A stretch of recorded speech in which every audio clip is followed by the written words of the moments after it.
నవరాత్రుల్లోని 9 రోజులు 9 అవతారాల్లో దుర్గాదేవి మనకి దర్శనమిస్తుంది కదా. మన తెలుగు సినిమాలో కూడా స్త్రీ శక్తిని ఎన్నో స్ట్రాంగ్ క్యారెక్టర్స్ లో చూపించారు. ఈ వీడియోలో మనం 9 బెస్ట్ రిటర్న్ ఫీమేల్ క్యారెక్టర్స్ గురించి ఒక్కొక్కటిగా మాట్లాడుకుందాం. మొదటి అవతారం శైలపుత్రి దేవి. పేరు వినగానే గుర్తొచ్చేవి ఆమె స్థిరత్వం, శక్తి, నమ్మకం, ఇంకా సింప్లిసిటీ. అమ్మవారు హిమాలయ పర్వతాల రాజు పుత్రిక. అందుకే అమ్మవారికి నేచర్ అంటే చాలా ఇష్టం. శుద్ధికి కూడా వసంత ఋతువులతో ఊటీ, కశ్మీర్ ఇలా ఎప్పుడూ నేచర్తో కనెక్ట్ అయి ఉంటుంది. అగ్నిదహనంతో సతీదేవి రూపాన్ని వదిలి శైలపుత్రిగా పునర్జన్మించింది. ఒక ముగింపు ఇంకో కొత్త జీవితానికి పునాది. మొదటి ప్రేమ కారణంగా బాధపడ్డ ఆ ప్రేమ ముగింపు కారణంగా ఇంకో ప్రేమ తనని వెతుక్కుంటూ వచ్చి మరో కొత్త వసంతాన్ని తనకి పరిచయం చేసింది. తన లైఫ్లో తనకిష్టమైన వాళ్ళ నాన్న, మొదటి ప్రేమ, తన గురువు అందరూ దూరమైనా ఆ బాధలోనే ఆగిపోకుండా స్టేబుల్గా నిలబడింది. తన చేతి రాతలతో 100 మందిని కట్టిపడేయగలదు. అవసరం వస్తే అదే చేత్తో ఆయుధం పట్టి దుర్గాదేవిలా దర్శనమిస్తుంది. ప్రతి వసంతంలో తనని తాను శుద్ధి చేసుకుంటూ శుద్ధి అయోధ్యగా మారింది. అందంతో పాటు అంతకంటే అందమైనవి తన గుణాలు. ఎంత సాధించినా ఏమాత్రం గర్వం లేని స్త్రీ. రెండవ రూపం బ్రహ్మచారిణీ దేవి. తెల్లటి వస్త్రాల్లో మనకి దర్శనమిచ్చే శాంతి రూపిణి. అలానే తెల్లటి వస్త్రాల్లో మనకి కనిపించే దేవదాసి రోజీ. శ్యామ్ అన్నట్లు ఎముకలు నిండిన దేహాన్ని నదిలా కదిలించగల నాట్యకళ ఉంటుంది రోజీలో. బ్రహ్మచారిణీ దేవి అంటే భక్తి మరియు సహనం. రోజీ భక్తిని ఈ ఒక్క లిరిక్లో చెప్పేయచ్చు. దీనర్థం, నా శరీరాన్నే ఒక దేవాలయం చేసి నా హృదయంలో నిన్ను కొలువుంచా, నా భక్తి భావములతో నీకు సేవ చేశాను అని. దేవుడంటే నమ్మకం లేని శ్యామ్ని కూడా తన భక్తి తనతో ప్రేమలో పడేటట్టు చేసింది. శ్యామ్ తిరిగి వస్తాడో లేదో తెలియకపోయినా తన పేరు మీద నాట్యమండలి పెట్టి సంకల్పంతో శ్యామ్ పునర్జన్మ ఎత్తి వచ్చే వరకు ఎదురుచూస్తూనే ఉంది.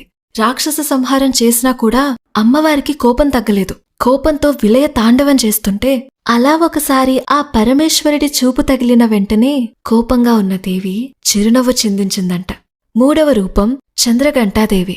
చంద్రఘంటాదేవి అంటే ధైర్యం, శక్తి. శివుడు కళ్యాణానికి అఘోర రూపంలో వచ్చినప్పుడు పార్వతీదేవి చంద్రఘంటదేవిగా మారింది. ఇక్కడ సీతామహాలక్ష్మి రామ్ కోసం ప్రిన్సెస్ నూర్జహాన్ నుండి సీతామహాలక్ష్మిలా మారింది.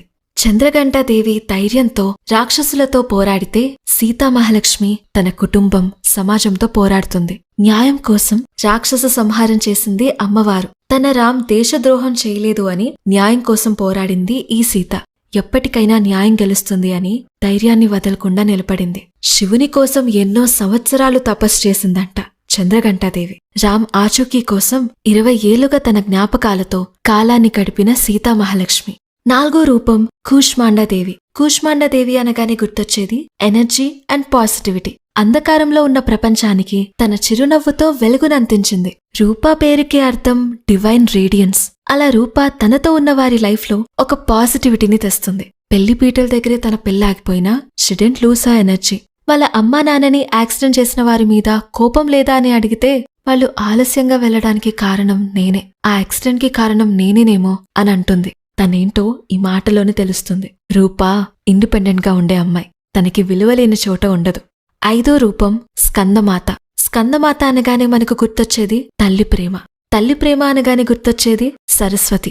కార్తికేయుడికి తల్లి అయిన తర్వాత పార్వతీదేవి స్కందమాతగా మారితే తన కొడుకు చదువు కోసం చదువుల తల్లి సరస్వతీదేవిగా మారింది ఈ సరస్వతి. దుష్టులను సంహరించే సమయంలో స్కందునికి ధైర్యం, శ్రద్ధ ఎలా ఉండాలో నేర్పిస్తూ శారీరక మరియు నైతిక శక్తిని పెంచేది. ప్రేమతో విద్యా విలువలు నేర్పించింది ఈ సరస్వతి. ఆరవ రూపం కాత్యాయనీదేవి. కాత్యాయనీదేవి అంటే శక్తి, సామర్థ్యం. రాక్షసులు ఎంత బలమైన వాళ్ళైనా ధైర్యంగా యుద్ధానికి సిద్ధమవుతుంది. దేవసేన.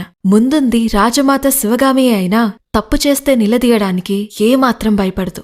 కాత్యాయనీదేవి మహిషాసురుని సంహరించి అమాయకులను కాపాడుతుంది. ఆడవాళ్ల మీద చేతులు వేస్తున్నాడని వేలు నరికేసింది దేవసేన. ఏడవ రూపం కాలరాత్రీదేవి. దుష్టుల హృదయంలో భయం, భక్తుల హృదయాల్లో ధైర్యాన్ని నింపే శక్తి. అలాగే తన సంస్థానంలో చెడ్డవారికి భయాన్ని, మంచివారికి ఒక ధైర్యంగా నిలబడింది అరుంధతి. కాలరాత్రీదేవి రక్తబీస్ అనే రాక్షసుణ్ణి సంహరించినప్పుడు అతని రక్తం నేల మీద పడ్డ ప్రతిసారి ఇంకో రూపం వచ్చేదంట. గాడిద మీద స్వారీ చేస్తూ ఒక్క చుక్క రక్తం కూడా నేలను తాకకుండా తాకేసి అంతం చేసిందంట. పశుపతిని గుర్రానికి కట్టి తరిమి కొట్టిన తర్వాత తిరిగి వచ్చి సజీవ సమాధి చేసింది. అతని అంతం కూడా ఆఖరికి తనే అంతమైపోవడానికి సిద్ధపడింది. 8వ రూపం మహాగౌరి. మహాగౌరి అంటే శాంతి, పవిత్రత, కరుణ మరియు సహనం. శాంతి, దయ, ఓర్పుతో క్షమించి బాధలో ఉన్నవారికి ఆశ్రయమిచ్చే రూపం. తన ప్రేమని అర్థం చేసుకుని వచ్చాక పూర్ణాని యాక్సెప్ట్ చేసింది శ్రావణి. తన బాధ లోపలే దాచుకుని ఇతరులకి స్వచ్ఛమైన ప్రేమనిచ్చే శ్రావణి. మహాగౌరీదేవి ఎలాగైతే తిరిగి ఏమీ ఆశించకుండా దీవిస్తుందో, శ్రావణి కూడా పూర్ణాకి తనంటే ఇష్టం లేకపోయినా తిరిగి ఏమీ ఆశించకుండా ప్రేమ ఇస్తూనే ఉంది. 9వ రూపం సిద్ధాత్రీదేవి. సిద్ధాత్రి అనే పేరులోనే తెలుస్తుంది సిద్ధులు ఇచ్చే దేవత అని. సిద్ధాత్రీదేవి అంటే విజ్డమ్ అండ్ ఇన్స్పిరేషన్. ఈ వర్డ్స్ వినగానే గుర్తొచ్చేది మహానటి సావిత్రి గారు. సిద్ధాత్రీదేవి చిన్నప్పట్నుండి తన లోపలున్న శక్తిని తెలుసుకోవడానికి ప్రయత్నించేదంట.